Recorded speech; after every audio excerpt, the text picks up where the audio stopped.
Hello and welcome back to my channel. I am all ready to go out for dinner.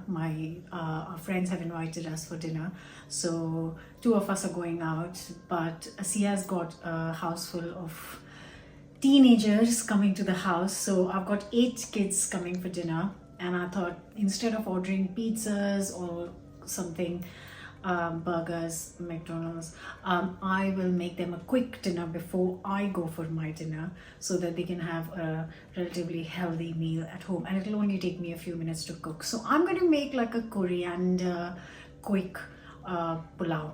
So let's get cooking. You know the drill. Before I start, don't forget to subscribe and hit the bell button so you don't miss on any of the recipes. These are really quick, healthy, delicious recipes that even your kids can make. Let's get cooking.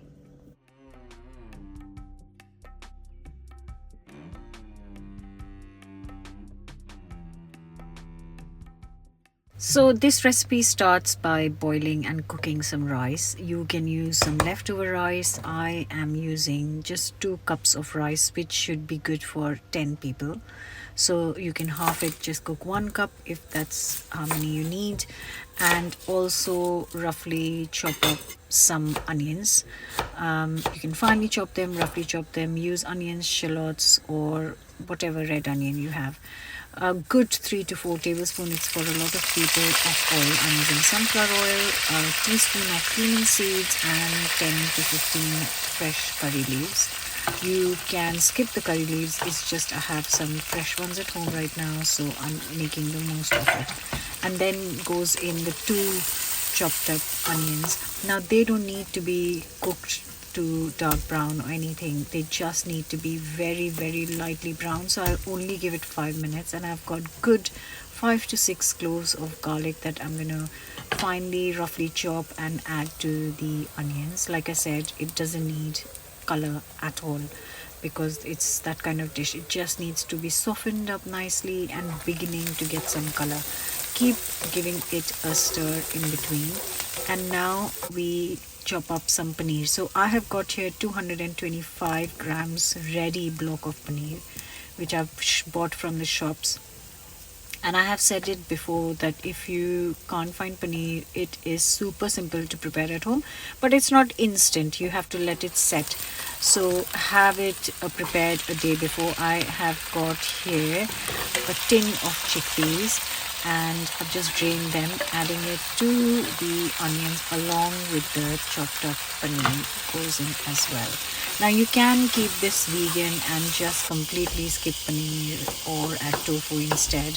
I've also got 1 whole red pepper, which I'm going to roughly chop and add to the onions. Now none of this needs cooking because paneer is cooked, chickpeas are ready.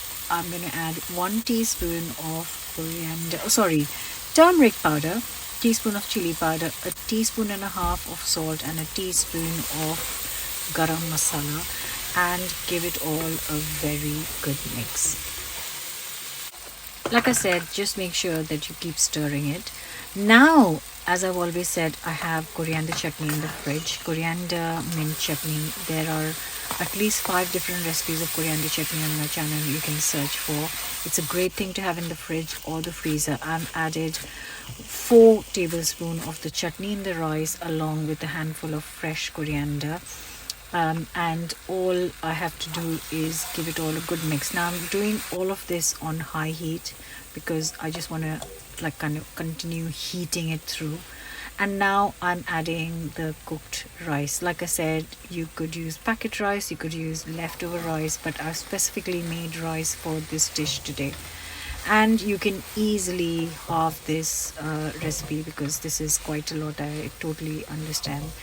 And then all that's left to do is give it a really good mix. Now if you're using leftover rice, you might want to heat that up very well, but my rice is already hot, so all I have done is given it a good mix and it is ready to be plated up. You can finish it with some fresh coriander if you like.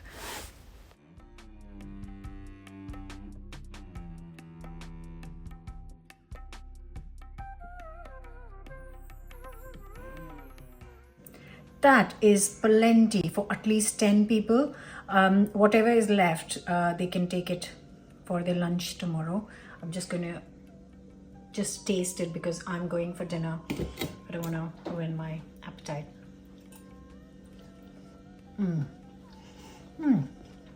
Oh, brilliant. It's got protein, it's got spices, it's not too hot. It's got just a lovely tingle from the chutney. And if you don't have the chutney, you can add 2 tablespoons of pesto if you want. If you don't have pesto, you can just skip it and add a squeeze of lemon juice with the rest of the spices. So there's no excuse to not try it. So I really hope you will try it. Like, share, comment. I do read and reply back to all the comments. So please make sure that you try the recipe and let me know your thoughts. I'll be back for another new recipe.